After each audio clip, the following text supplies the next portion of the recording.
To prove my point that we're not only in the heart of the establishment, which you can see, but that we've got the support of the establishment, it gives me great pleasure to introduce my friend and our Lord Mayor, Fiona Woolf, CBE. My Lord Mayor. Thank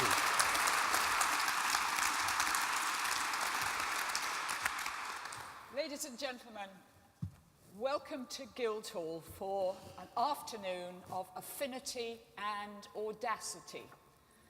Audacity is a fantastic word. You can really get your teeth into it. Audacity.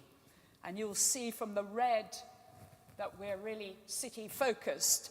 But it's all about the energy. It's all about the power of diversity, which is the focus of what we want to achieve, which is to get the wave all the way up the beach this time. I feel I've been on the crest of it for years, and it slipped back. And I think it's really about getting some energy behind this agenda. And I have to say that if you look at the definition in the dictionary of audacity, it's boldness or daring, especially with disregard for conventional thought or other restrictions. Good word. It can mean a bit of effrontery, of shameless boldness, temerity, sheer brass neck.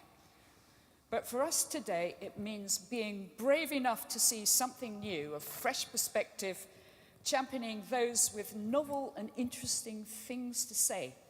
And it means great ideas and risks better managed. And I know we have the insurance sector in the room, so that's a language they speak powerfully. And it means more resilient solutions that enable us to do more with less. That is what I'm calling the new normal. And capturing that innovation and inventiveness is something in which I think we excel. London is a city of cities. It's a city for cities. As the mayor of Istanbul said to me earlier this year, London has a responsibility to other cities.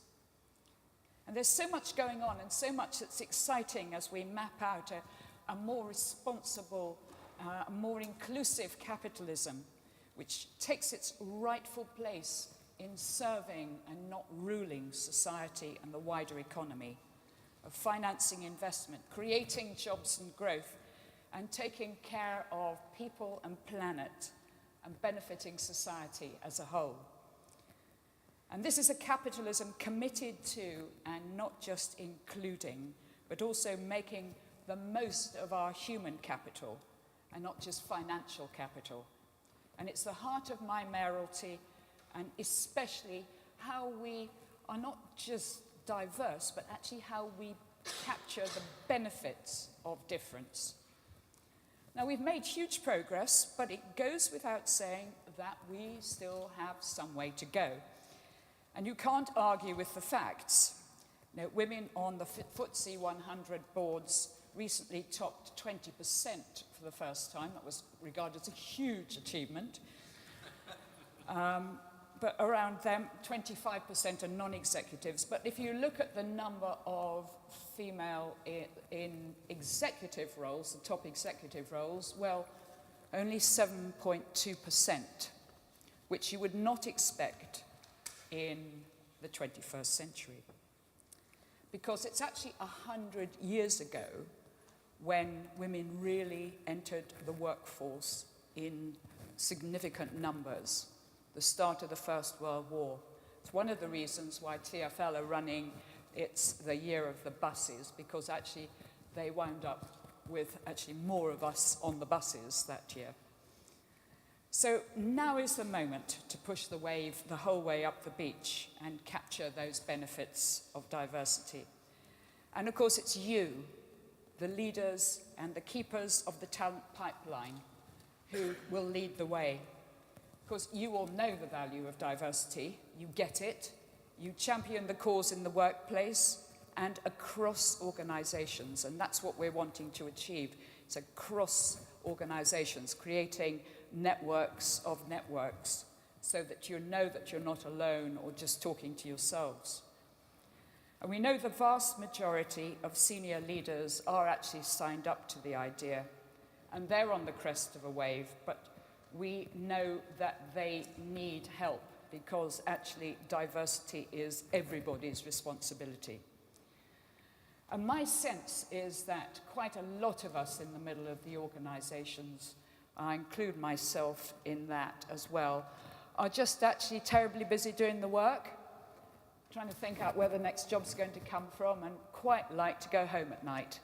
And so for this, it's just something that falls to the bottom of the pile. But it is not an optional extra.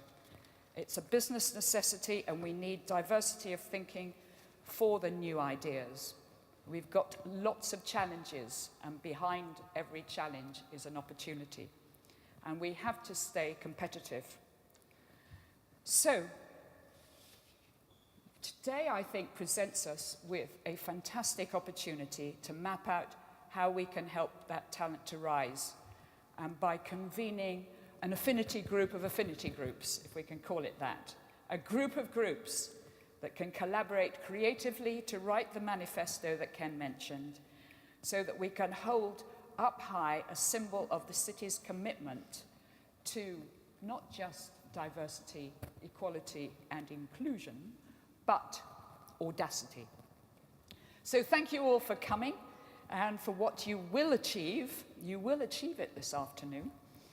And thank you particularly to Evan, our compere, to Ken, Tricia Scotland, Rachel Stewart, Antonia Belcher, Claire Harvey, and Alpesh Patel, whom you'll see in a moment.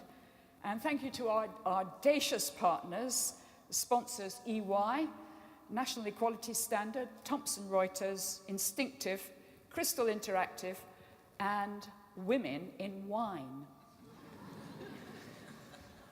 Yeah, you thought that was me. I've been eating and drinking for the whole of the UK all year. And thank you to Ken and the committee for their hard work in putting this afternoon together. Ken has challenged me to nail our manifesto to the door of the Mansion House, making me sound like Martin Luther heralding the Reformation by nailing his 95 Theses to the door of Wittenberg Church. He was audacious. I don't know if I can exactly promise that, because English Heritage would probably have kittens if I did it. But I can promise that I will be nailing your manifesto to lots of human masts, and also sticking with it. I mean, you may think, Ken, that I come to the end in November. That's not going to happen. Thank you very much indeed.